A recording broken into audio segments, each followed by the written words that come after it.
A special episode for Pride. I received contributions from members within our community to share about their journeys or messages that they have for Pride 2025. Rachel says, like a lot of us, I knew really early on that I didn't fit in where they said I should fit in. My first memory of that happening was at a daycare, and I was probably 3 or 4 years old, and they said, quote, boys go outside and girls stay in. They can play with the kitchen set. And I just instinctively got up and walked to the kitchen set. Then a worker came over and said, oh, no, sweetie, you go outside and play with the boys. Welcome to Queer Storytime, the podcast. This is a brave space for sharing queer and trans stories of radical affirmation, acceptance, empowerment, and healing. I'm your host, Stevie Inghram. If you'd like all the hot tea, be sure to join the Queer Storytime community Patreon as either a free member or a paid member and receive access to our community beyond this podcast. Alrighty, y'all, queer in 3, 2, 1. Let's go. Welcome to the second Pride Month episode of Queer Storytime, the podcast. You're listening to episode number 26. As promised in the prior episode, I mentioned that I wanted to put together a special episode for Pride in which I received contributions from members within our community to share about their journeys or messages that they have for Pride 2025. This is simply a way for me to share more than one story in a singular episode, and perhaps the lived experiences of those that you're listening to in this episode will resonate with you and allow you to recognize that you're not alone in what you're experiencing. My goal for this podcast is for this to be as community-centered and as grassroots as humanly possible. Before we get into all of these community stories, I invite you to sit for a brief moment of self-awareness and mindfulness. So, if it's safe for you to do so, I invite you into a comfortable seated position.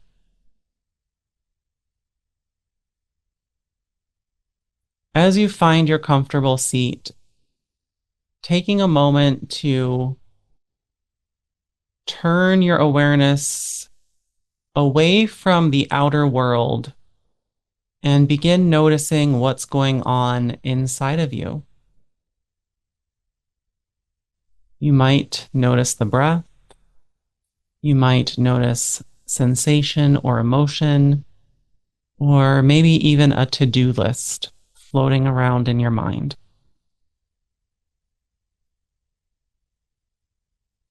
I invite you just for a brief moment to get in touch with whatever it is that is going to allow you to feel grounded in this moment.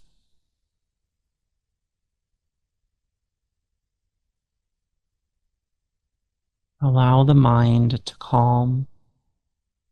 Allow your racing thoughts to calm.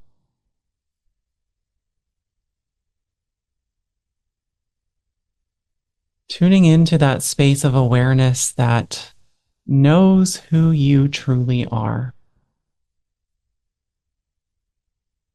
One of my Buddhist teachers called this the center within.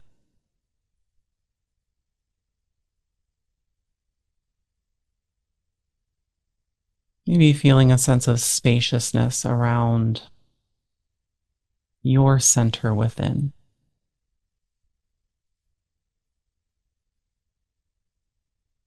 Taking 1 or 2 last deep breaths here. Fully inhaling and slowly exhaling. 1 more, taking a deep breath in. And a nice big sigh out through the mouth. Ah.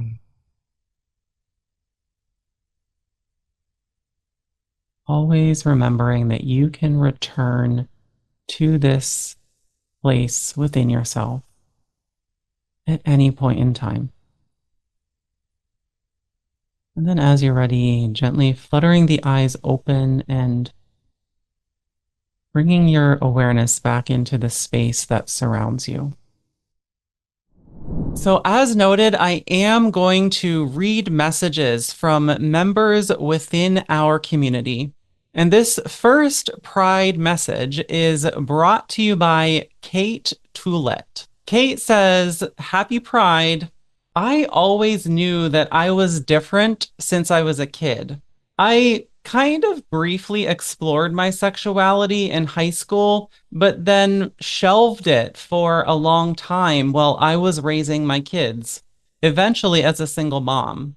I have always let my kids express themselves and supported them on their own journeys, which gave me the strength to come out as pansexual and explore my own gender identity.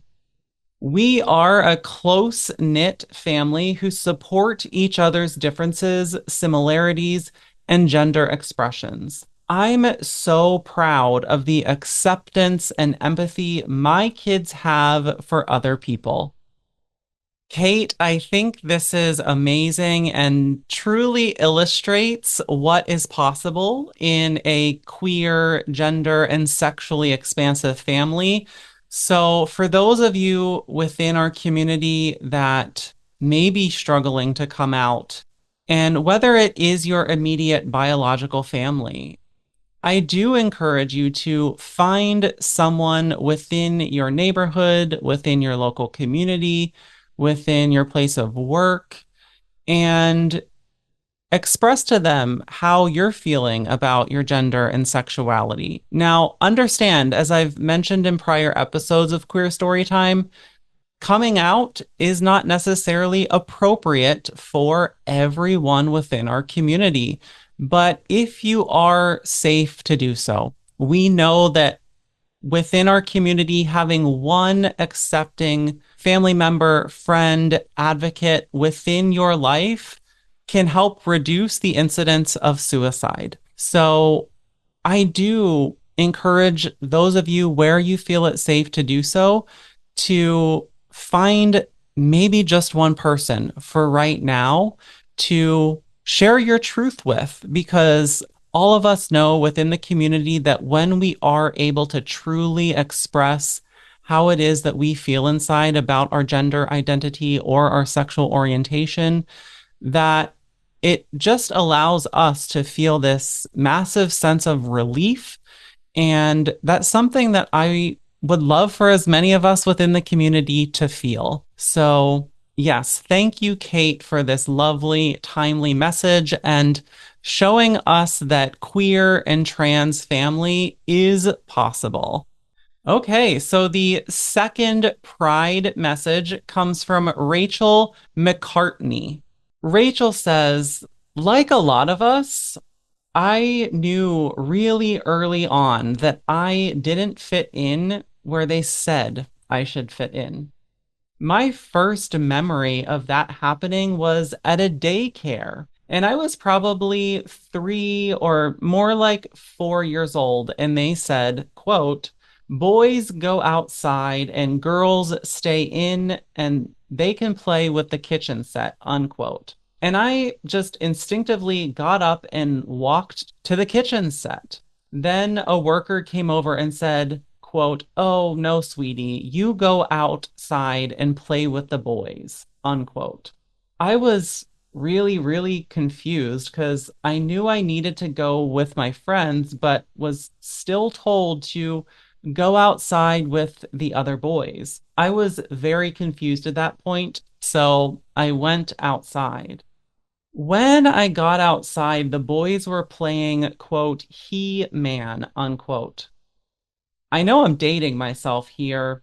Then Rachel goes on to explain that she was supposed to be playing the man in a character named Skeletor, who's a fictional supervillain, but she wanted to play Skeletor's female counterpart, She-Ra, of which got her made fun of by the boys. And she learned very quickly to hide herself right then and there at that moment in time.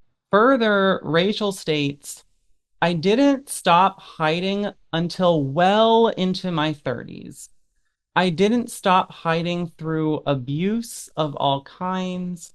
I jumped from one thing to hide myself to the next, from sports to religion. At one point, I was enrolled in a Bible college as a pastoral ministries major because I thought if I'm a pastor, I can't be trans. Then I really didn't want to be there, so I didn't show up to classes and it didn't work out. Later, I met my wife and said to myself, hey, if I get married and become a husband, I can't be trans because husbands have to be men. So I got married. Rachel then goes on to say, I love my wife to death. We're still together to this day. My thought was that if we start a family and I got to be a dad, I can't be trans. Needless to say, I was a bad dad before I came out. I had so many rules in place for my life for what I could and couldn't do. I was so miserable with myself that I couldn't allow myself to enjoy life. So, to paint the picture for you, my wife and I have now been married for 10 years. Eventually, I sat her down and I let her know that I'm trans. I was certain that my wife was going to tell me to get out and take my daughter away from me, but she didn't. So we worked it out and worked through everything. It hasn't been easy, but there are parts I could have never dreamed of happening. I came out publicly in 2016, and it was a really scary time to come out publicly because it was the first run of our current president, Tangerine Palpatine, referring to the current US president here in 2025. During this time, I had a lot of thoughts about not transitioning and that it would be easier just not to do so. She then goes on to state, as hard as it has been at times, everything has been worth it. Being free and being able to be myself has absolutely made every last thing that's come up and that I've had to deal with so much more worth it. So, Rachel's advice is if you're sitting there on the precipice of coming out or continuing to be closeted, I understand there are times that you have to stay closeted because you're not safe. But at some point, it does get better. It really does. So come out. We have a great bunch of people that will actually help you. And now for a funny story to end on. I was about 3 years into my transition, and I had jumped off an obstacle at a mud race course, thinking that I was about 3 feet off the ground, but I was actually 6 feet off the ground. So I messed up my ankle pretty bad. So the doctor ordered me to get an MRI. They also ordered blood tests to make sure that everything was fine before doing the MRI. So, one of the things they run on a regular basis, if you do an MRI, is a pregnancy test. So, they ran the pregnancy test, and the nurse told me, quote, Miss Rachel, I have great news for you. You're pregnant, unquote. My first words were to tell the nurse that that's not possible. In that moment, I had to explain to her and pretty much out myself, which I thought was hilarious because I'm trans and I don't have those parts to get pregnant.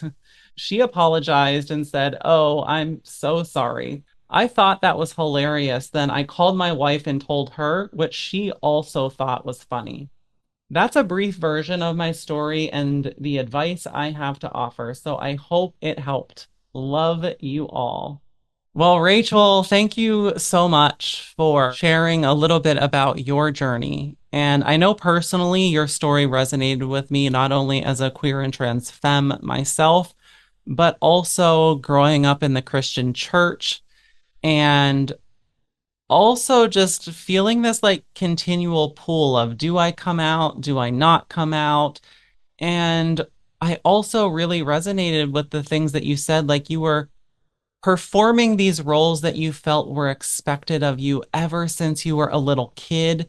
And I too remember feeling that self. And I know, especially for the other queer and trans femme women of the world, that you too have likely felt this tension between presenting as your masculine self and also being comfortable to present in your feminine self.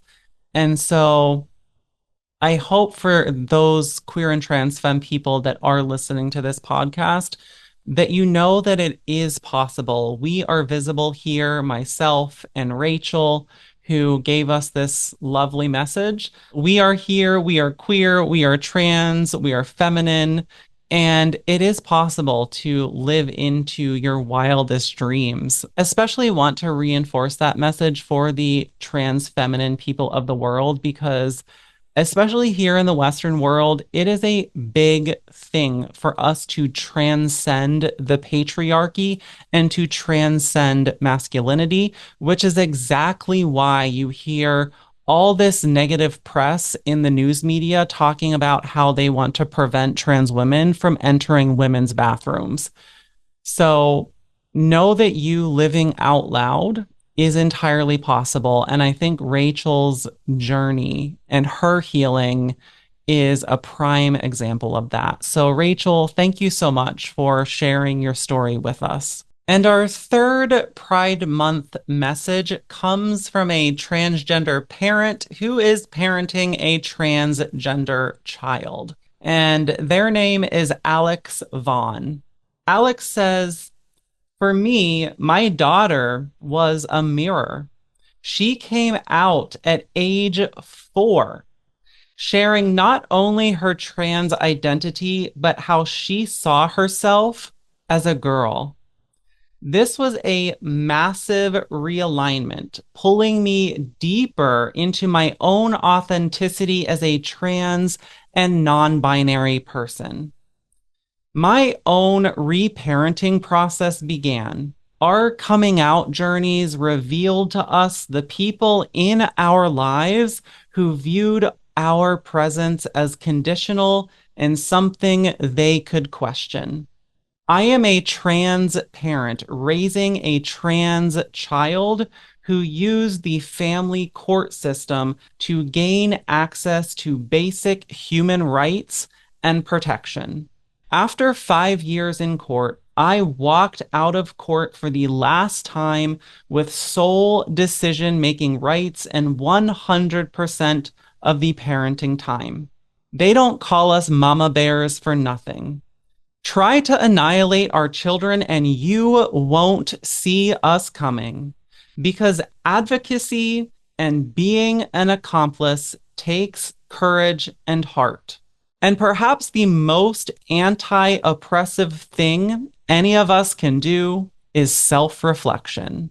Alex, that was a powerful message that I think is so important for the world to hear, not only for you as a trans parent of a trans child, but that last sentence of yours was a heavy, heavy hitter. This is something that I'm always promoting on this podcast is that each of us, not only as queer and trans people, but each of us as human beings living and existing on this planet of chaos must do our own inward work because, as you may have heard me say on this podcast before, trauma begets more trauma if it is unhealed.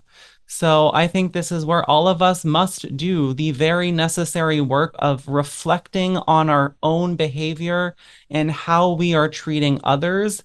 Because as I expressed in the article that I recently wrote and talked about, which is called What I Know to Be True as a Queer and Trans Podcast Host, I mentioned that one of the things that is best done for us within the queer and trans community is that those of us that may not be queer or trans do their own inward work to self reflect on all of society's roles regarding gender and sexuality. Because each and every single one of us, as I mentioned in that episode, we grow up learning about particular roles in particular ways of being regarding gender and sexuality, in particular societal expectations, religious expectations, and so on. And so each of us have to go within ourselves and begin that process of deconstruction and begin kind of breaking apart those pieces of what we were taught when we were younger.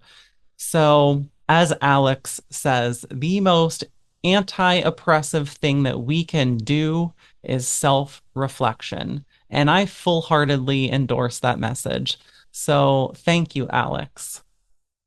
And the fourth message for today comes from Jackson Pace, who was already a guest on Queer Storytime. And Jackson says, I just celebrated my 6th year as Jackson. That journey began on May 6th, 2019, and here I am 6 years later. Living fully as Jackson has saved my life, literally. My message to the young, queer, trans, and gender nonconforming kids is this.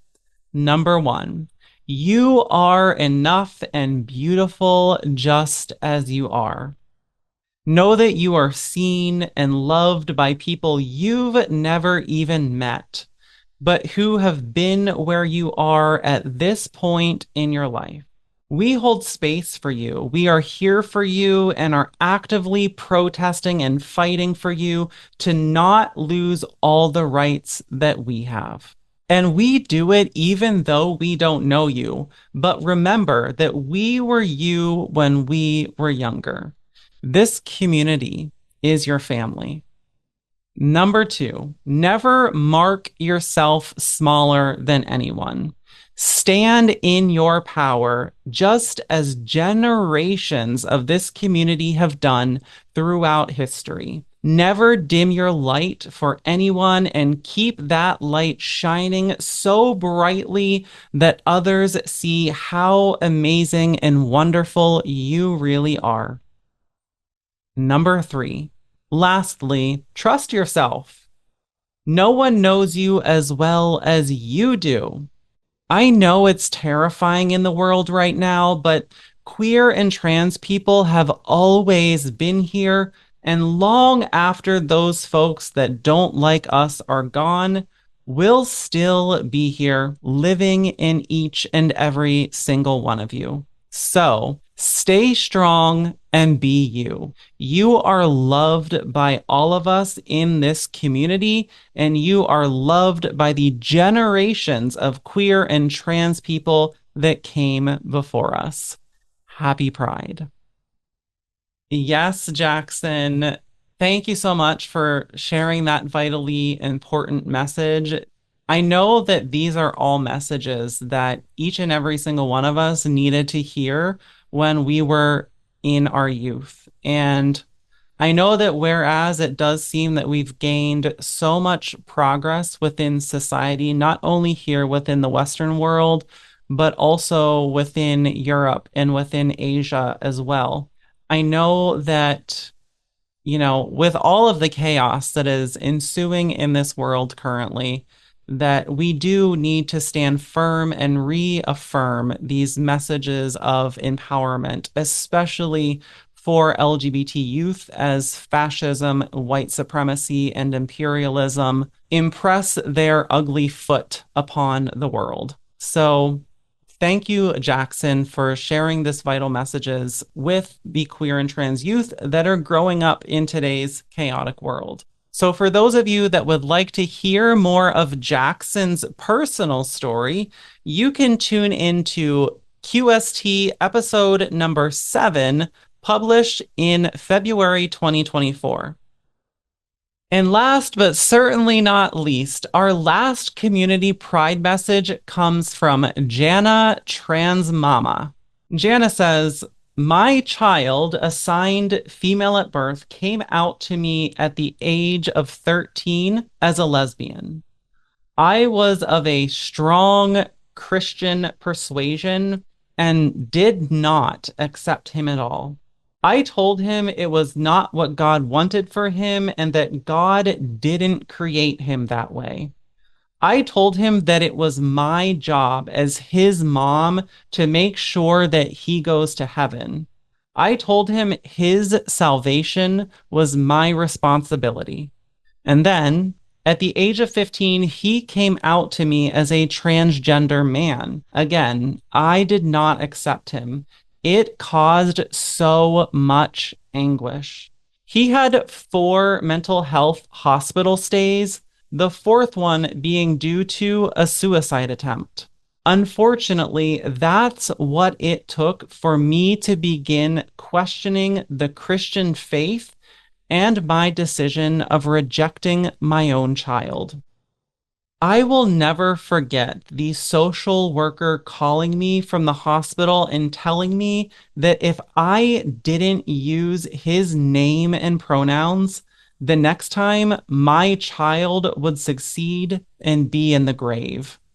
Since then, I've come a long way. Cody and I have been on a path of love and forgiveness. He is now 22 years old and thriving. I am his biggest cheerleader. I will fight until the end for trans rights. My goal now is to connect with other parents and help them navigate when their child comes out, whether they are gay, bi, lesbian, trans, or anywhere within the LGBTQIA plus community. If I can be of any help to any parent, I'm here for it.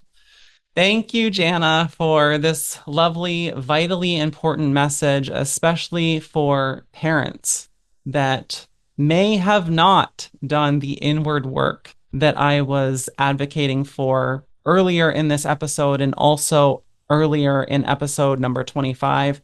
I do think it's vitally important for parents to have communities to process what it is they're going through when it comes to the reality of having a queer and trans parent. So I think it's amazing that parents like you and also like Alex can be a part of those communities to help family members of queer and trans people that are parsing through and navigating that reality. So genuinely so grateful for your work and all of the work that you do to promote everything that this podcast stands for, which is empowerment, acceptance, and healing. So thank you, thank you, thank you. And for those of you that would like to listen to Jana's full story, you're welcome to tune in to episode number 9 of QST, released in May 2024.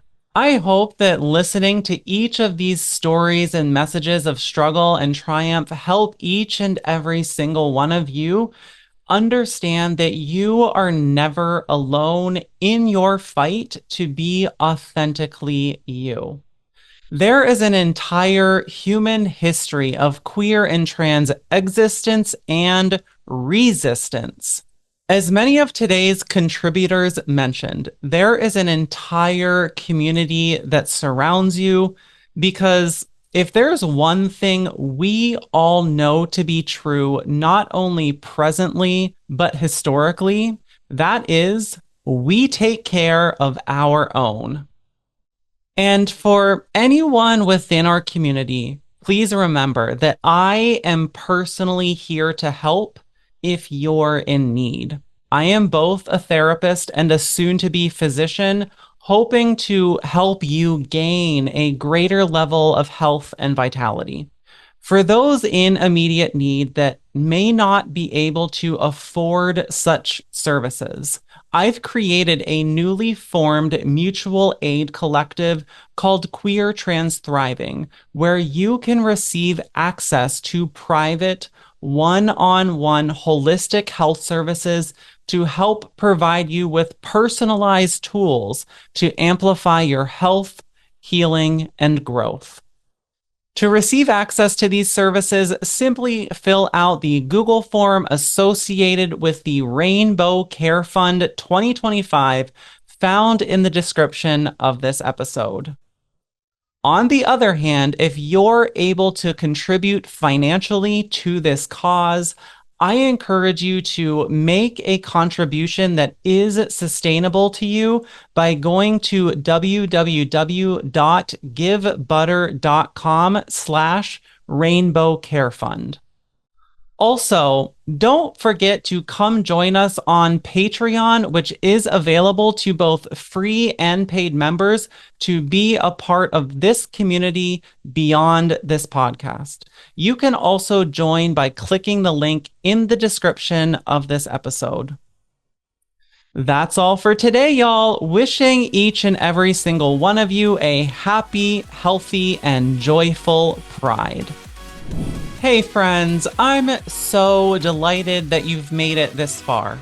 My hope is that this episode has opened your heart and provided you with valuable insights into the lived experiences of those in gender and sexually expansive communities. There are several ways in which you can continue to engage with the Queer Storytime community beyond this podcast. You can join our free monthly queer and trans community connections group live online via Zoom. You can also join the QST community Patreon as either a free or paid member. Lastly, if you do have the financial means, you can donate to the Queer Trans Thriving Mutual Aid Collective that seeks to provide holistic, queer and trans affirming health services to those most in need within our community. Links to our community can be found in the description of this episode. From the bottom of my queer heart to yours, I'm sincerely grateful for you tuning in to Queer Storytime, the podcast. Hugs and love, y'all.